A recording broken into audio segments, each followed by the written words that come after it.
Back to that breaking news now out of Washington, D.C., the Senate confirming President Donald Trump's pick for Attorney General Todd Blanche. We're going to go now to Laura Davison. She's Bloomberg News Washington Deputy Bureau Chief. Laura, late night for our colleagues on the Hill before everybody tries to skip town. This looked like, when I went to bed last night, it wasn't going to happen, possibly. And then you had Bill Cassidy, who had been like the big holdout, coming out and changing his mind kind of yesterday. And then it was a holding pattern. And then all of a sudden this got pushed through this morning. Can you walk us through how this came about? Yes, this is how Congress frequently works. Is there's a whole lot of nothing, and then suddenly, in the wee hours of the morning, they're able to get the votes and push something across the finish line. Once Senate leaders have exhausted everyone and they're, agreeing to vote for things. So this is really, sort of a remarkable end to a weeks-long saga. If you had, multiple senators coming out and expressing some concerns about Todd Blanche and also just how Trump is influencing the Justice Department, particularly this $1.8 billion quote anti-weaponization fund that would have gone to support January 6th insurrectionists and other allies of the president, as well as the president being able to cut a deal with the IRS to save himself from any tax audits. So they were able to get some concessions. Some Republicans were able to get some concessions from the Justice Department that really limited the scope of that tax deal, as well as essentially killing off that anti-weaponization fund. You still had two senators who said no way, Susan Collins and Lisa Murkowski, expressing broader concerns. But the last vote, what everyone was waiting for, Bill Cassidy of Louisiana, he is a lame duck senator. Trump essentially opposed him in his primary, and he will be leaving Congress next year. Everyone was watching him. He came out on the Senate floor yesterday and said, look, I have some problems with how the Justice Department is being run, but I think that Todd Blanche is going to be better than any other candidate that Trump is going to put forward. And so therefore, I'm going to go ahead and give him my support and vote yes. Let me play a bit of that sound from that speech. Again, this was highly anticipated, given that Murkowski defected, Collins defected. What was Bill Cassidy going to do? Let's play a listen of what he had to, play a little bit of what he had to say here on the Senate floor. Mr. Blanche is not perfect, and he will tell you this. But the choice is not between perfection and Mr. Blanche. It is between Mr. Blanche and another acting attorney general who may not run the department effectively under President Trump, and who indeed may not be as good as Mr. Blanche. Laura, let's pick that apart a little bit there. Not a ringing endorsement there. Better the devil you know is really the endorsement I would want going into a new job. But sorry, go ahead, David. What do you make of what the senator had to say to the rationale as he presented it there on the Senate floor? Well, I think you just have to take a look at some recent history. If you look at, who Trump has talked about having atop that the Justice Department in the past, his first pick back when he was recently reelected in 2024, he wanted Matt Gaetz, the really embattled and scandal-plagued member of Congress who had facing all sorts of allegations of, underage sex charges and a whole bunch of problems. That really got a very quick, swift no from Senate Republicans. That's when he pivoted to Pam Bondi. Of course, now Blanche will be replacing Bondi. But I think, in that speech, Cassidy mentioned that he thinks that Todd Blanche will be a hands-on administrator and, sort of be able to run a very, very large department with thousands and thousands of lawyers, and that he's not worried sort of broadly about Mr. Blanche's character, whereas he, sort of suggested that there would be other candidates that the president might be interested in who he would have more concerns with. You mentioned that there were these two big concerns, and one of them was this anti-weaponization fund. And Blanche kind of explained what he did. He kind of wrote a memo or a promise that it's gone away. But my understanding is it's not really binding, right? So it was enough. It was enough to get him over the line. But can he change his mind?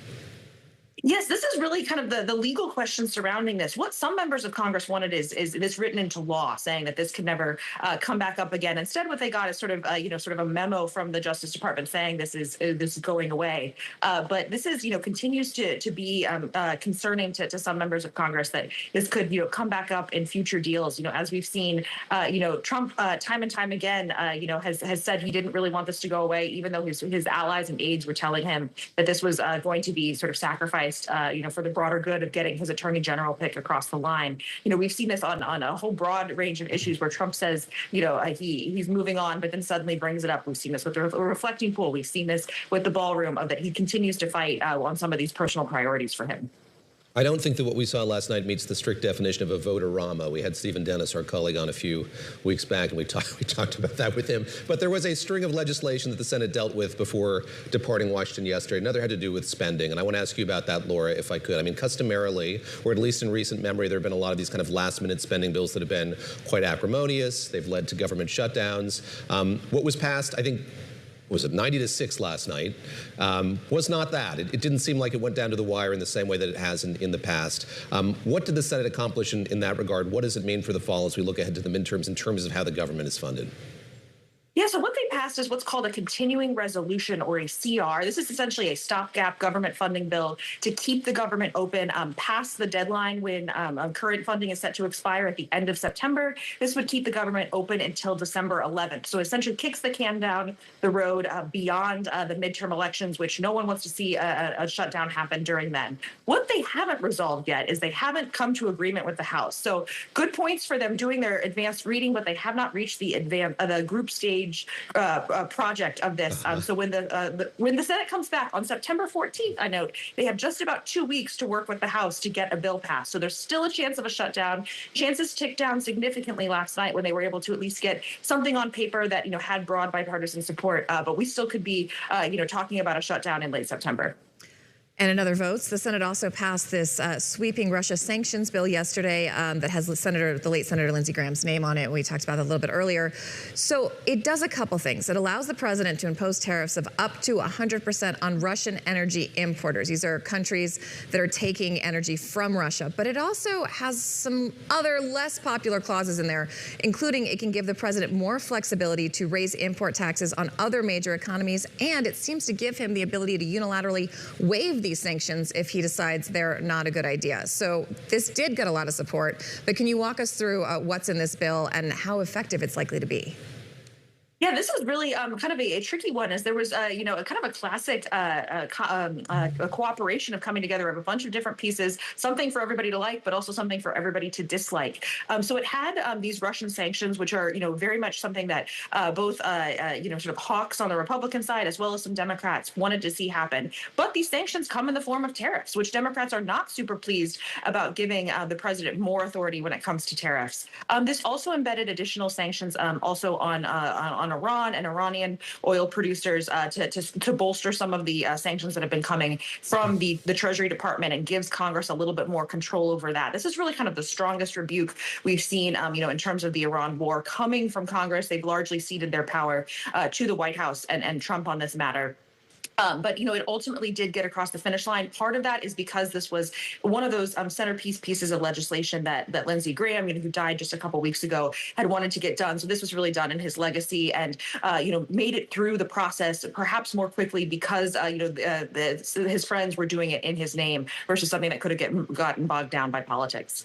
Covering the waterfront here, want to move on to the Federal Reserve, and the president had some comments on the Fed when he sat down with Jake Sherman, of course, creature of Capitol Hill, who made his way to the White House to have a sit down with the president of the United States. He's with Punch Bowl News. And let me just play a little bit about what he had to say about the Federal Reserve.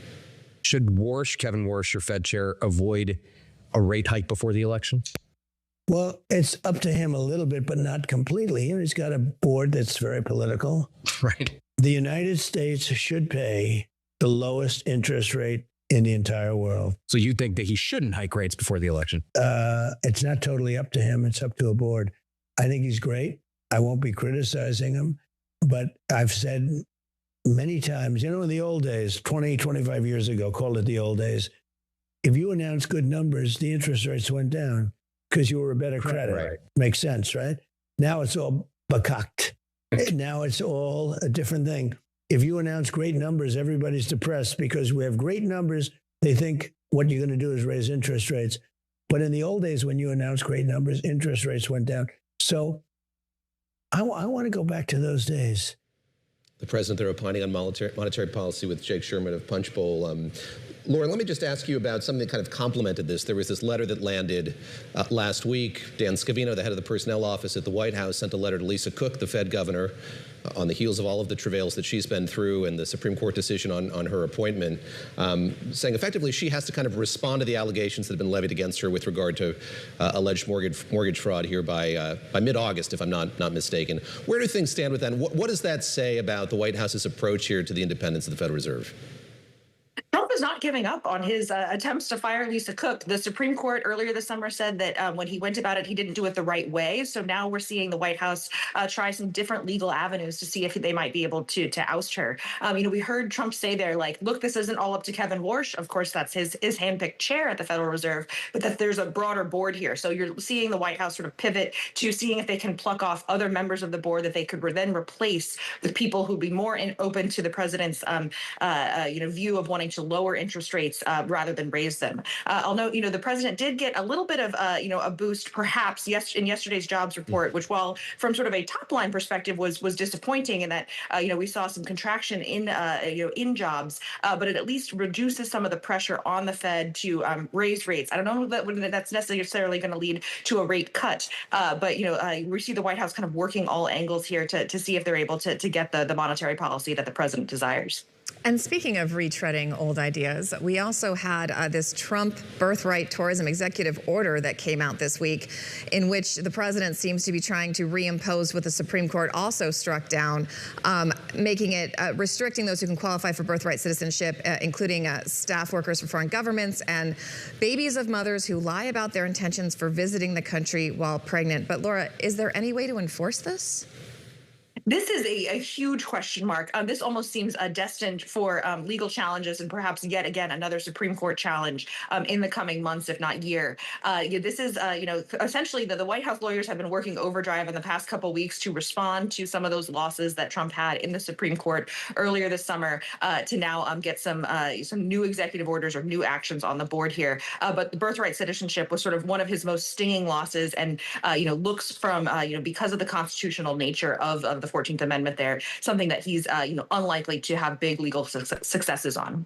Laura, great to catch up with you. Thank you very much. Again, I said a lot to cover this morning. You helped us get through all of it. I feel like we gave Laura her own votorama. Thank you for being so knowledgeable on all those topics. We appreciate a lot going on in a short period of time. Our Deputy Washington Bureau Chief.